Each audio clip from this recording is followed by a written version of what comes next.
So let's take a closer look at what's going on the ground as to whether or not expanded airstrikes by the RAF could really make any difference in the massive fight that's going on against the so-called Islamic State. And then we'll take a look at what the Islamic State final agenda really is. But let's go looking closer now at the landscape that prevails right now in Syria and Iraq. Now, these red shaded areas here, this is the area, the red dots right across this map that show Islamic State's most active combat areas. That is the front line between the so-called Islamic State and the Kurds in northern Iraq, the Shia and government army down in Baghdad, that's Shia militia, plus, of course, very, very importantly, some Sunni militia that have also been turned against Islamic State. That's in Iraq. Now, the real effort being made by the coalition in the air is focused entirely on Iraq and the defence of Baghdad, because the theory being you need to be able to consolidate the Iraqi state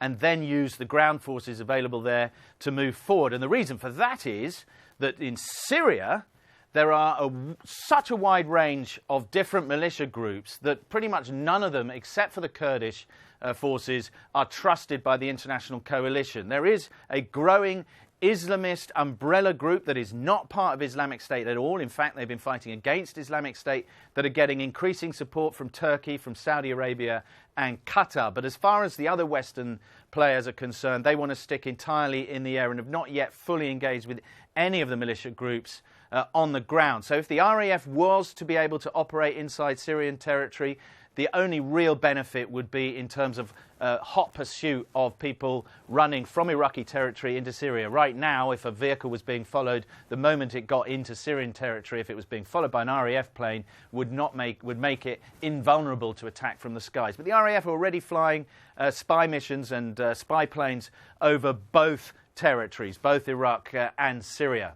But what is the Islamic State's real agenda? Let's take a look across the region and we can start to see something really pretty dramatic. All of these red-shaded countries, they have all been subjected to Islamic State attacks of some kind or another in the last couple of weeks. And what we're seeing there is the evolution of what the so-called Islamic State want to do. They want to create a caliphate right across northern Europe that extends right up into southern Spain in the end, recreating the ancient Islamic Caliphate. And of course, these are pinprick operations, but what they are trying to do is get a sufficient level of terror generated that they can at least be a highly disruptive influence right across this territory. And there hasn't yet been any serious thought being put in by Western nations as to how to deal with that, because that is when Islamic State starts to pose a serious threat to the Europeans.